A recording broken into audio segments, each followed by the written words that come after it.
Olá, pessoal. Meu nome é Camila Martinez, eu sou diretora e produtora. Iniciei minha carreira no audiovisual por meio da direção de arte. Tenho uma pós-graduação pela Universidade de Belas Artes.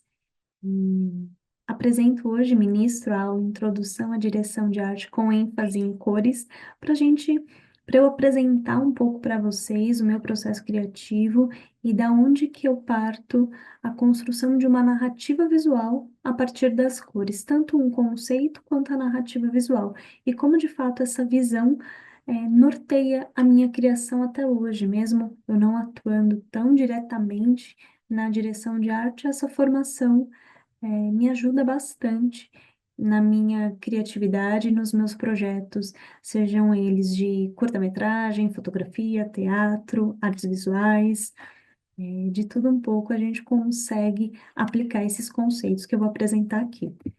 Vou começar, de fato, pelo início, porque o óbvio precisa ser dito e não são todas as pessoas que conhecem.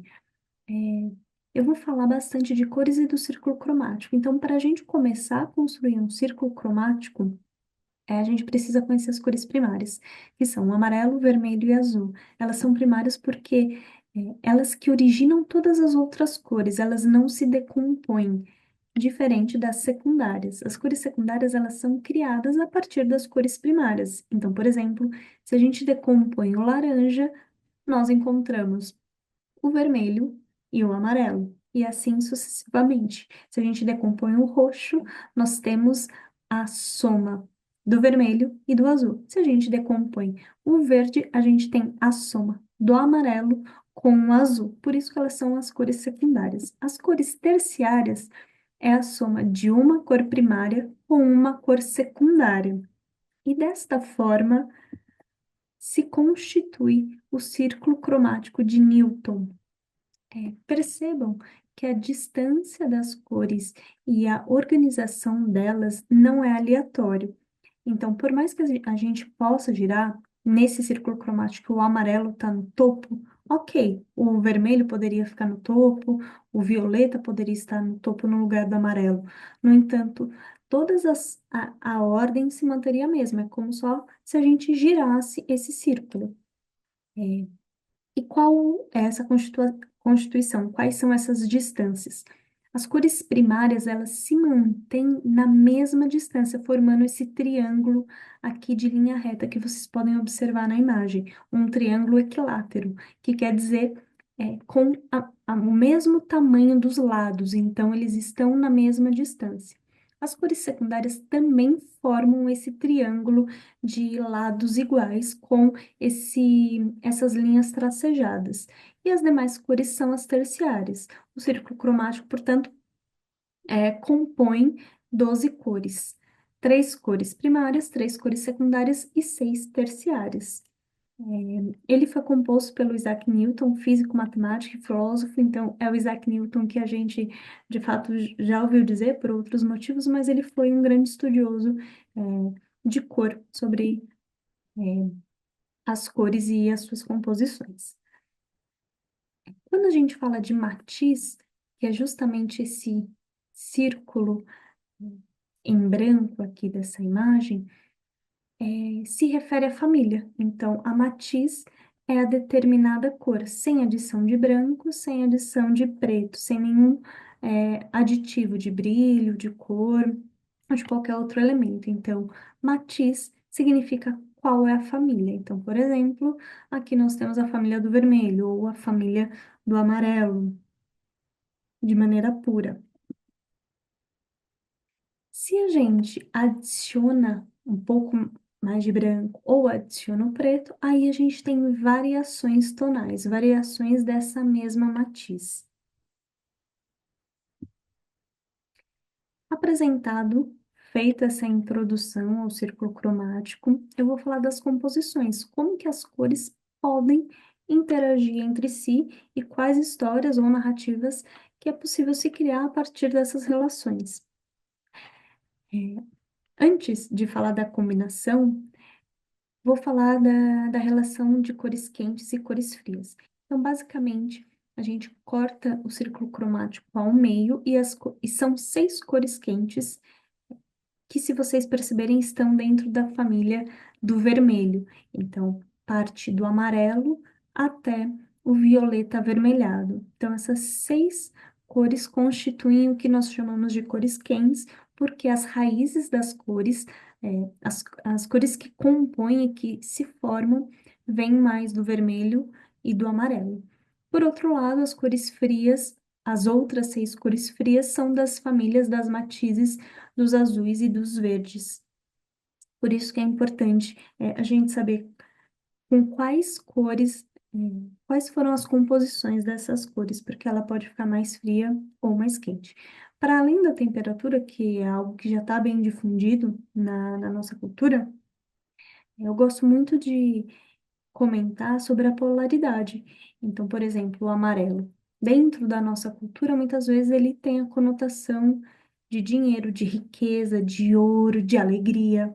Isso dentro de uma perspectiva positiva da cor, de uma polaridade positiva. Mas a gente consegue ter e criar uma polaridade negativa dessa cor. Então, o amarelo, ele pode ser referente à doença, referente à icterícia, desculpa o errinho, quando a pele fica mais amarela, ou a pus.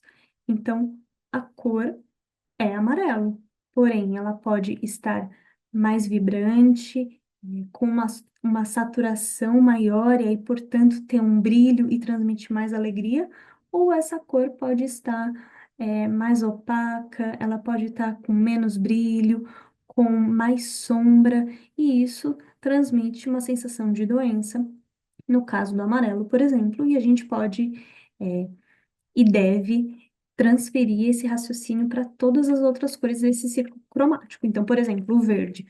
O verde, ele pode ser muito associado à natureza, à saúde, a bem-estar, é, de fato, a coisas saudáveis ou ao mato, ao frescor. Isso sendo uma cor na sua potência, no seu brilho. Agora, o verde ele também pode ser musgo, ele também pode ser bolor, ele também pode ser o oposto disso dentro de algo que está no nosso cotidiano também. Então, essa relação com as cores, elas surgem de uma observação sensível que a gente tem com o cotidiano também, como que a gente traz isso para a nossa criação. A composição monocromática é uma escolha de paleta de cor aonde se utiliza só uma matiz. Então, portanto, como a gente escolhe apenas uma família, é muito mais complexo a gente conseguir criar contrastes. Quando a gente pensa numa composição visual, numa paleta de cor, um dos elementos a ser visado é o contraste. Não é regra, não é exclusivo, e não quer dizer que na composição monocromática não tenha contraste. O contraste, ele pode vir, sobretudo, do brilho, mais branco ou mais preto, um tom mais claro, um tom mais escuro, uma saturação mais forte ou mais fraca da mesma cor. Então, a gente consegue trabalhar outros tipos de contraste com a variação da mesma família. Então, a composição monocromática é essa escolha é, da fatia, vamos dizer assim, da imagem que vocês estão observando. O ponto positivo é que é mais fácil ou menos desafiador de se trabalhar com essa composição. Interessante também pontuar que alguns estudiosos consideram o preto, o branco e muitas vezes o marrom como cores neutras, cores que podem compor essa composição monocromática ou até mesmo toda a relação de cores. Aqui alguns exemplos de cenário e de figurinos. A composição análoga é a composição de cores irmãs. Então, é como se fosse exatamente essa sequência que vocês veem na imagem, o que a gente chama também de tom sobre tom. É, Aqui à direita da imagem nós temos cores outonais, à esquerda são cores mais do inverno, cores mais frias.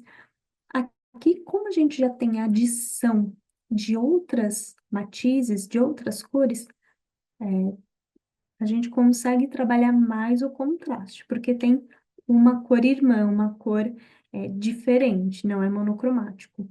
Mas ainda assim são cores irmãs, são cores muito próximas, muito familiares. Então, quanto mais próximas, é mais difícil conquistar esse contraste. Por isso que quando dizem que os opostos se complementam, é uma verdade no caso das cores, porque as cores mais distantes e mais opostas do círculo cromático, elas se compensam naturalmente. Se compensam, sobretudo porque elas são distantes, elas não são familiares. As raízes das cores delas são diferentes. Exemplos em cenário e figurino. Chegamos aqui na composição complementar. Como eu acabei de dizer, vocês podem perceber que são cores opostas pelo círculo cromático. Elas estão exatamente uma frente à outra. Isso quer dizer que se a gente transfere na escala de preto e branco, quando a gente soma essas cores, o cinza, que o vermelho fica no preto e branco, e o cinza, que o verde fica no preto e branco, é igual ao cinza médio. Por isso que elas se compensam, por isso que elas são complementares. É muito interessante e por isso que existe essa relação de compensação. E eu vou falar disso um pouquinho mais para frente com o exercício que a gente vai fazer. Como de fato essa compensação ela é fisiológica e ela acontece naturalmente nos nossos olhos. É mais desafiador trabalhar com as cores complementares porque elas expõem um alto contraste, porque são cores vibrantes, são cores totalmente opostas. Mas um ponto positivo é que a gente consegue trabalhar justamente esse ponto de variação. Por exemplo, se a gente tem dois personagens que são antagônicos entre si, que são rivais, vocês podem utilizar o conceito de que, portanto, eu vou trabalhar na minha paleta de cor as cores complementares. O personagem A vai utilizar ou na paleta desse personagem vão ter alguns elementos da cor amarela e na paleta de cor do personagem B vai ter elementos relacionados à cor violeta. Essas cores podem estar associadas a um objeto, à maquiagem, ao figurino, ao cenário e à iluminação, por exemplo. Então percebam que a gente não precisa carregar essa cor e deixar tudo monocromático, ou, por exemplo, deixar algo totalmente evidente. E aí você olha e fica um personagem com elementos amarelo, outro personagem com elementos violeta, e fica muito óbvio a sua construção visual. Quando se fala de composição, é importante perceber o que vocês desejam mostrar e o que vocês desejam sugerir, o que vocês, inclusive, possam querer esconder ou dar a sensação de esconder, porque isso também gera no público mais interesse em olhar esse curta-metragem, olhar essa exposição de arte. Isso instiga mais o espectador e faz com que ele seja mais ativo e subestima menos.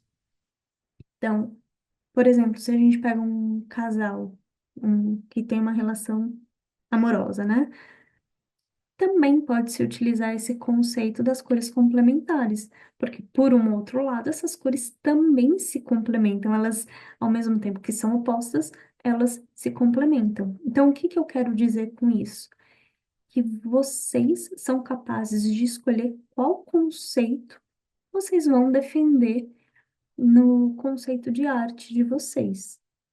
E a partir do momento que tem essa escolha, tudo começa com uma pesquisa, depois que se tem a escolha, é importante manter a coerência, tanto para ser compreendido, quanto para fazer sentido, para ter uma coerência de criação, uma coerência artística. Porque, caso contrário, o público também, se não tiver a coerência, ele se perde no código e acaba não entendendo o que aquela cor quer dizer, ou perde o parâmetro. Ah, então essa cor é usada de qualquer jeito, em qualquer momento, e e tudo bem. Não, existe as escolhas, existe um conceito por trás. Mesmo que seja uma única cor predominante no trabalho inteiro. Isso também acontece. Então, aqui é o exercício que eu comentei com vocês. Consiste em permanecer durante 20 a 30 segundos olhando para essa bandeira do Brasil e depois disso vocês olham ou para uma sulfite, um papel em branco, ou para uma parede em branco. Então, sugiro que vocês pausem agora o vídeo, pausem a aula, contem 30 segundos sem piscar e depois olha para para um suporte branco. Aqui, a gente teve esse efeito natural de compensação das cores do nosso olhar. Então, para quem fez o exercício, pode perceber que a nossa retina ainda mantém a cor que absorve no nosso olho e o nosso cérebro é, emite a cor que compensa. O que que eu quero dizer com isso? Quem fez o exercício viu a bandeira do Brasil na cor real, na cor convencional, porque o nosso cérebro trabalha todo instante para compensar. É, esse é uma dica bem relevante para ser considerada não só na criação imediata de uma cena ou de uma obra de arte, mas qual a relação posterior que essas cores estabelecem entre si. Então, é importante guardar essa informação. Se você tem uma cena que tem muito vermelho, se você coloca depois uma cena totalmente branca, pode ser que essa cena branca seja influenciada por esse resquício do vermelho que ficou na cena anterior. Isso é muito poderoso. Referências de cenários complementares e de figurinos complementares.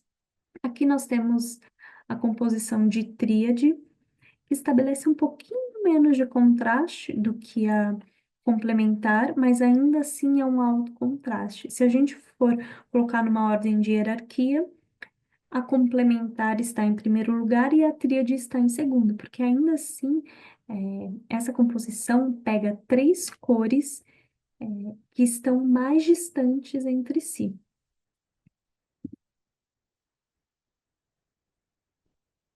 E aqui alguns exemplos.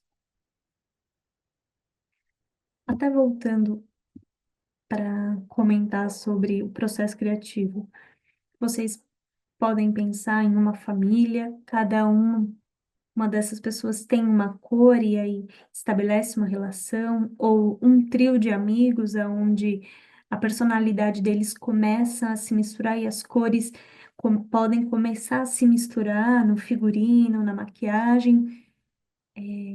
Claro, tudo vai depender do roteiro e existe essa relação entre as áreas. Eu acabo falando roteiro porque está mais na minha área do audiovisual, mas isso é um conceito que serve para todas as áreas, artísticas. Aqui são outras combinações,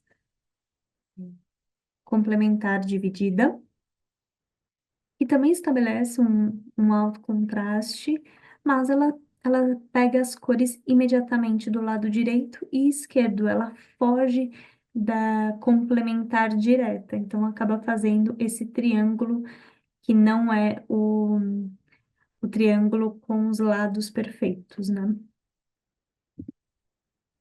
Temos aqui o quadrado harmônico, que é muito utilizado em publicidade, citando exemplos diretos, o próprio Google usa essas cores, o amarelo, o vermelho, o azul e o verde. Se eu não me engano, a Microsoft também usa ou já usou em logos anteriores.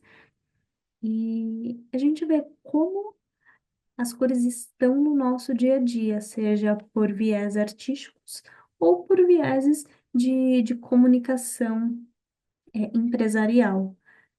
O próprio exemplo do Nubank também, quando ele chega no mercado com essa concepção de banco inovador, banco fácil, popular, disruptivo, É o primeiro banco que tem um cartão roxo e que estabelece cartões coloridos.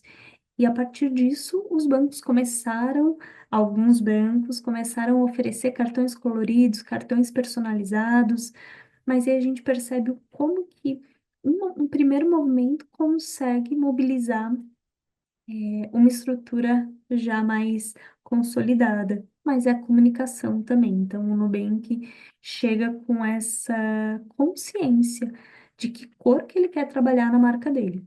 Não vou me aprofundar muito nessas questões de marketing, e de comunicação para o designer de marcas, mas é relevante que isso fique no nosso radar e que seja até aprofundado futuramente. Seguimos aqui com o retângulo harmônico, que é basicamente duas complementares divididas. Não sei se eu me explico bem dessa forma, mas é quando foge da complementar direta e se utiliza as quatro cores imediatamente ao lado dessas complementares. Aqui temos o gabarito, eu falei basicamente de todas as composições, mas em via de regra, é somente girar esses gráficos. Tem até um papel, é como se fosse um papelão que vende na internet que tem o círculo cromático e algumas composições, e conforme você gira, ele vai mostrando e apontando quais cores que formam o triângulo, quais cores que formam o quadrado. É basicamente um gabarito mesmo. Então, isso não precisa ser decorado. A gente pode a todo momento fazer pesquisa, retornar, fazer essas composições diferentes que talvez às vezes nem estejam aqui mencionadas, mas o importante sempre será a narrativa e as suas escolhas. O que você quer dizer com isso? Aqui, basicamente, o resumo visual do que eu comentei. E a partir disso, surge uma concepção de paleta de cor. A paleta de cor nunca é aleatória, sempre parte de uma pesquisa, sempre parte de uma escolha. Por que essas cores estão ali e o que elas comunicam, tanto para o personagem quanto para o roteiro como um todo, tanto para a exposição quanto para uma peça, e assim sucessivamente. Aqui eu trago o exemplo também da pintura. Não vou me aprofundar, não vou fazer uma análise de cor dessas pinturas, até mesmo porque isso pode ficar para o assunto para uma próxima aula, mas já fica a referência que a cor está no nosso dia a dia a todo instante. Às vezes mais consciente e às vezes mais inconsciente. Aqui no filme Moonlight, o diretor, tanto o diretor geral quanto o de fotografia, escolheram paletas de cores diferentes para cada uma das fases do mesmo personagem. Um conceito simples, simples entre aspas, modo de falar, né?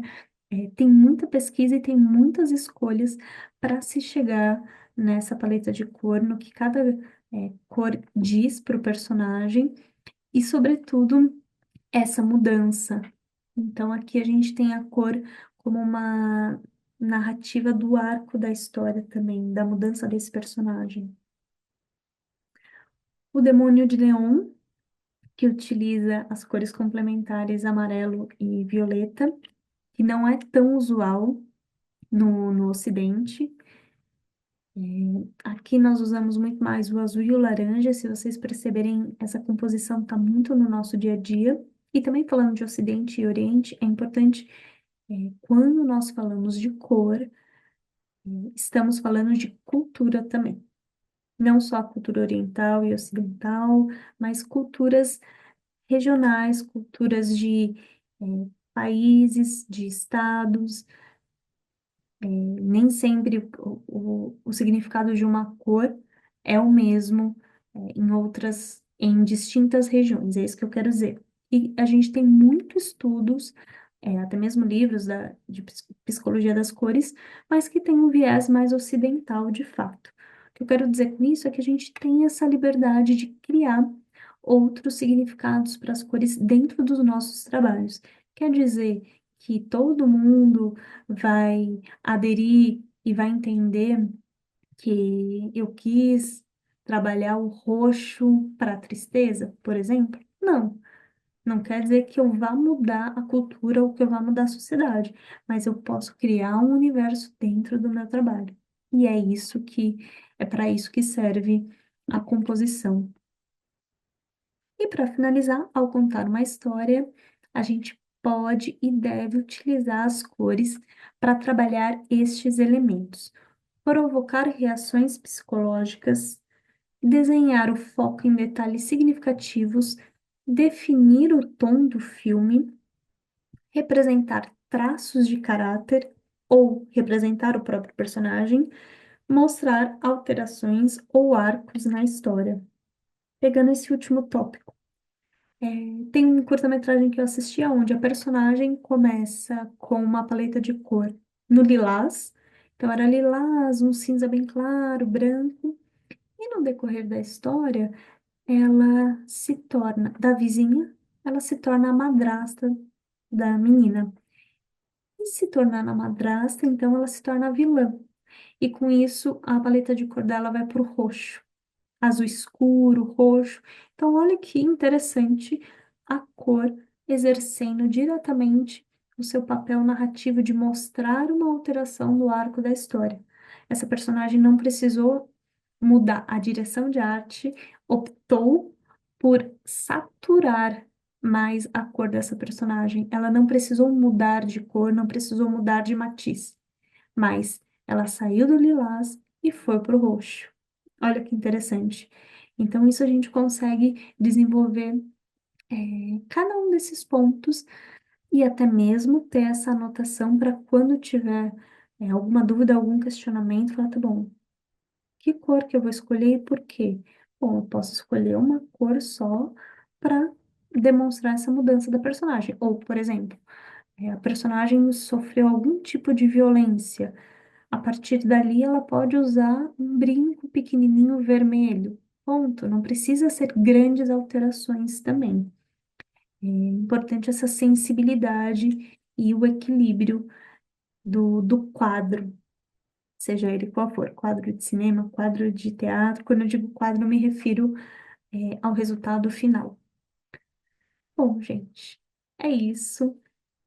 Fico por aqui nessa primeira aula, essa introdução à direção de arte com ênfase em cores. Espero que tenham gostado. Qualquer dúvida, pode me escrever, podem, me acompanhar nas redes sociais. Eu sou diretora criativa também da Matisse Filmes, que produz essas oficinas. Espero, poder continuar o diálogo com vocês. Até mais. Tchau, tchau.